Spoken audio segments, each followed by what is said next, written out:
নোয়াখালীর মানুষ, আমি নোয়াখালীতে 2-4 জায়গায় আসছিলাম। আসলে আপনাদের এখানে ওয়াজ করতে আমার লজ্জা লাগে, বিশ্বাস করেন। বলবো কেন? বলবো, রাগ হবেন না তো? নোয়াখালীতে ওয়াজ করতে লজ্জা লাগে, কেননা ছোটবেলায় সারা বাংলাদেশের যতটুকুই ঘুরছি, ছোটবেলা আমরাও নোয়াখালী মুন্সির কাছে পড়ছি।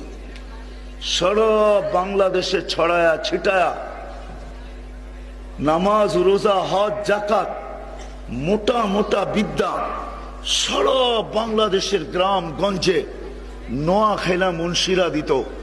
ওই সময় বেতন ছিল না, মৌসুমে ওনাদেরকে ধান দিতে হইতো 40 মন, 50 মন, 100 মন, 30 মন।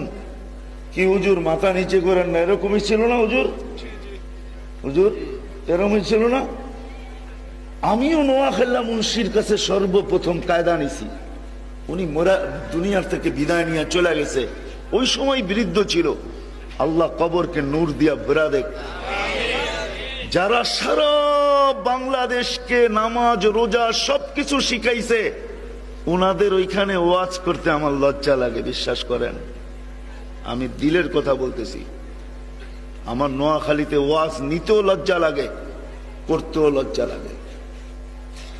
আমি যত জায়গায় বয়ান করছি, 3 থেকে 4 জায়গায় নোয়াখালীতে, সব জায়গায় এই কথা বলছি। আপনাদের এখানে আমার মুখ দিয়া ওয়াজ আসে না কেন? আমার ওই মনে ওঠে যে তুইও তো সর্বপ্রথম আলিফ বাতা নোয়াখালী মুন্সির কাছে। ওই সময় মুন্সি বলতো, মুন্সি, রাগ হয় না কিন্তু। ওই সময় মুন্সি বলতো, নোয়াখালী মুন্সি, নোয়াখালীর মুন্সির কাছে আমরা পড়ছি। যারা সারা বাংলাদেশের গ্রামে গঞ্জে মানুষকে দিন শিখাইছে, ওনাদের এইখানে ওয়াজ করতে আসবো, এটাই লজ্জা এই জন্যই লাগে। আর দ্বিতীয় আরেকটা কারণ আছে, যে কত নিচে যায় আমরা পড়ছি, যে আজকে আমাদের মতো মানুষ নোয়াখালী এসে ওয়াজ করতে হয়। রাগ হয়ে গেলেন? আপনাদের পায়ে হাত দিয়া বলি, আফসোস, আফসোস, আফসোস, আফসোস। আজকে নোয়াখালীতেও পর্দার ওয়াজ করতে হয়। এক সময় দেখছি, আমার ছোটবেলায় মনে আছে, আমি কয়েক জায়গায় আসছি, যদিও বেড়াইতে আসছি বা ঘুরতে আসছি, দেখতাম বোরকার উপরও ছাত্রী থাকতো। পুরুষের আওয়াজ শুনতে দেরি, রাস্তার এক পাশে যে ছাত্রী ধরতে দেরি করতো না।